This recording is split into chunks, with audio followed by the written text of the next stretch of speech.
Dean should be on the line with me now. Can you hear me, Dean? Hello, Dylan. Yes, I can.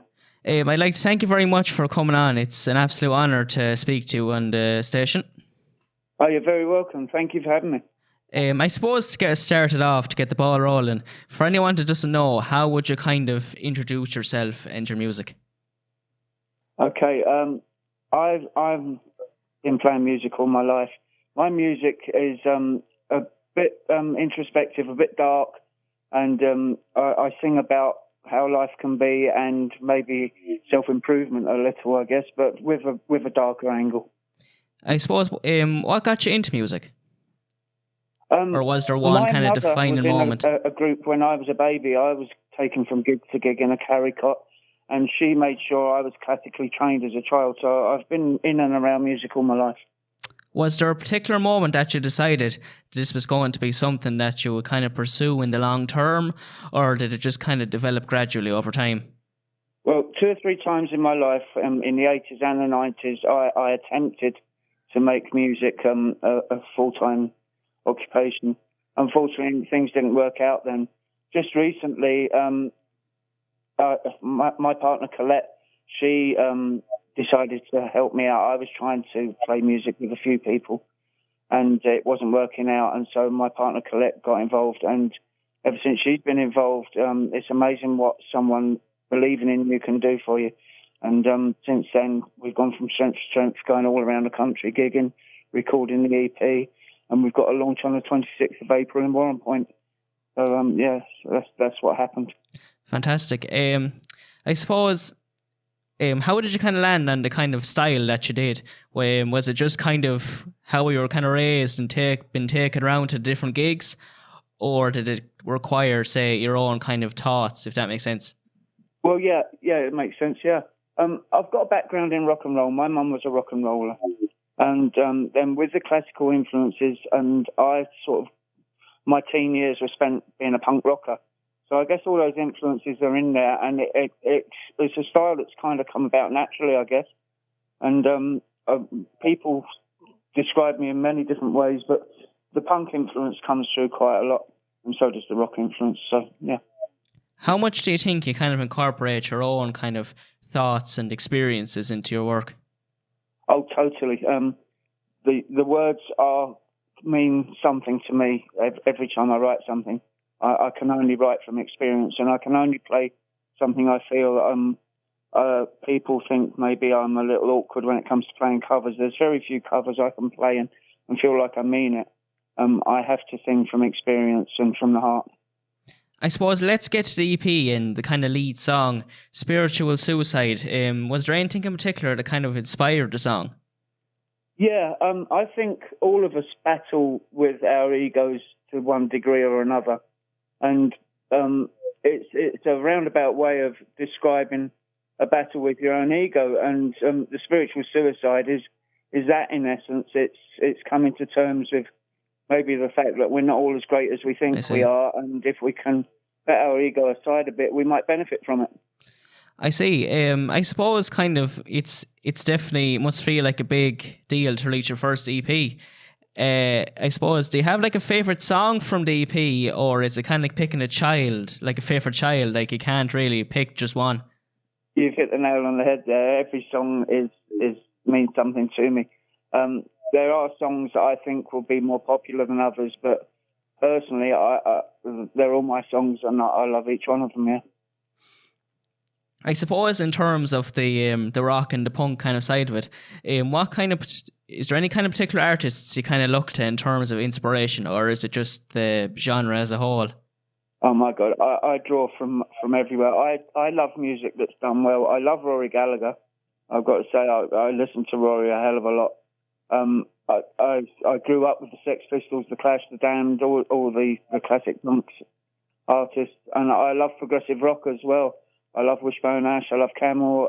So I guess it's all in there somewhere. I suppose, kind of tell me about when you're kind of getting ready for a gig.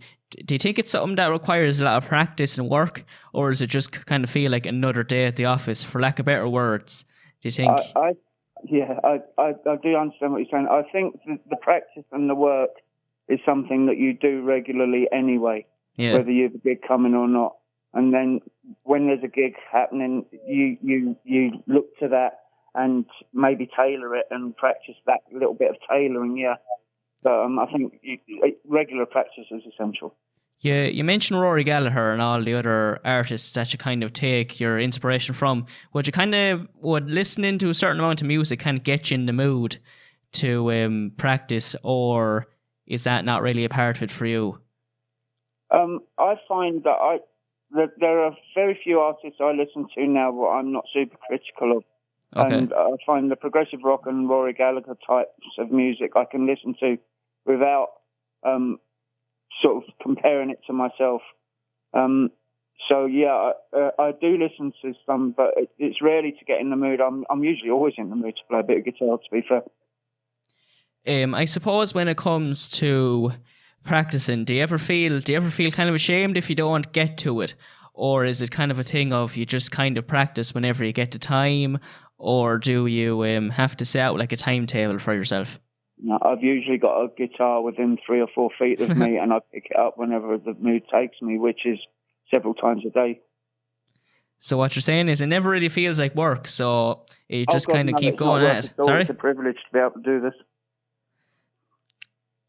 All right, that's brilliant. I suppose, have you had any kind of highlights in terms of gigs so far? Has there been one in particular that's been, that's been your favorite, or is it kind of like picking a song that you can't pick your favorite either?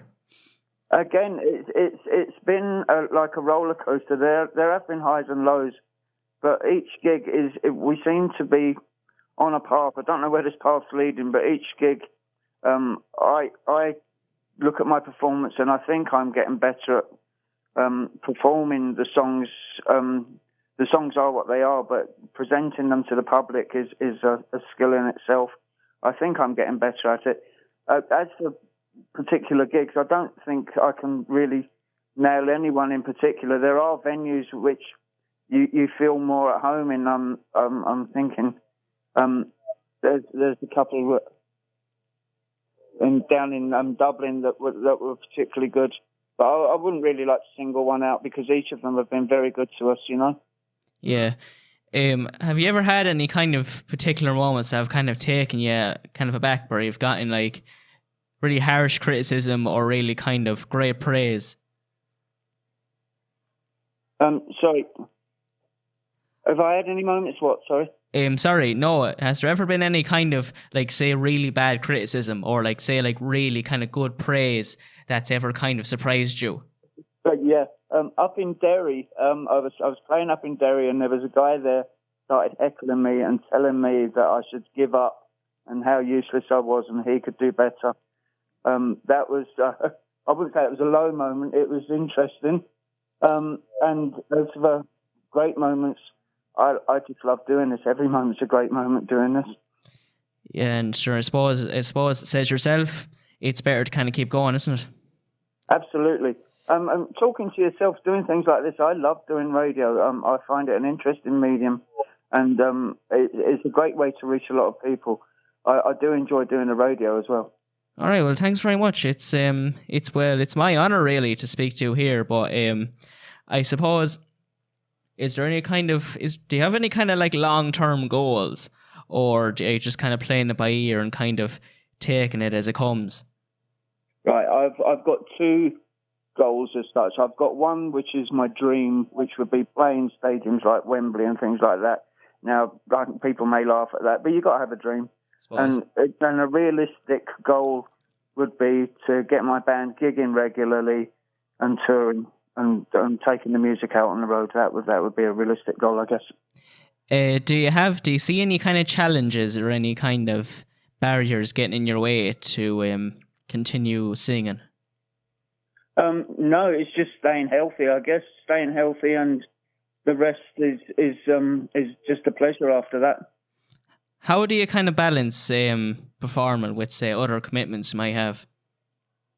I try not to have other commitments is the answer to that. The music is my life now. I wake up and everything I do all day long is about the music.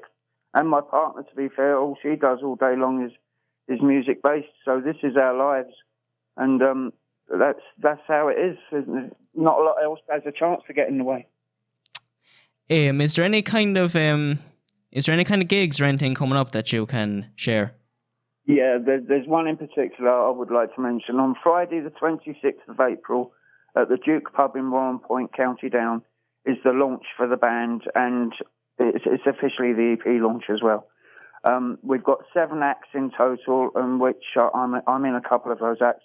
We've got 2 singer-songwriters from Dublin. We've got 2 singer-songwriters from the Newry area.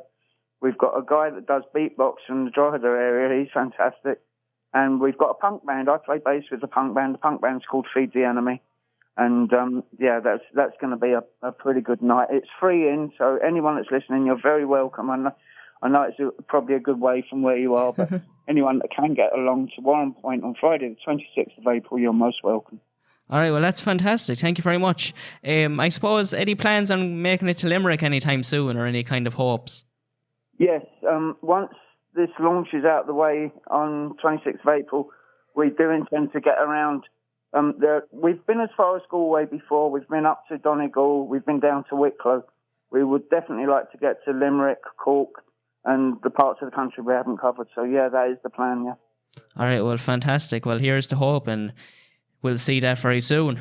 I'd like to thank you very much for coming on. I suppose I'm just a bit conscious now of time, but I suppose to finish us off, if the students in Limerick are looking for more from you, where can they find it? They can find me on Facebook. They can find me on Instagram. On Facebook, I'm Dean Wright. On Instagram, I'm Dean.Wright.150861. And we'll soon be launching a website for the band. It's called Dean and Chapter. There's a page on Facebook as well called Dean and Chapter. All right. Well, this has been Dean Wright. It's been an honour to speak to, and I suppose watch this space. I'm very excited to hear more. I know I'm very excited to hear more anyway, and I think many of others will agree with me. Thank you very much, Dean.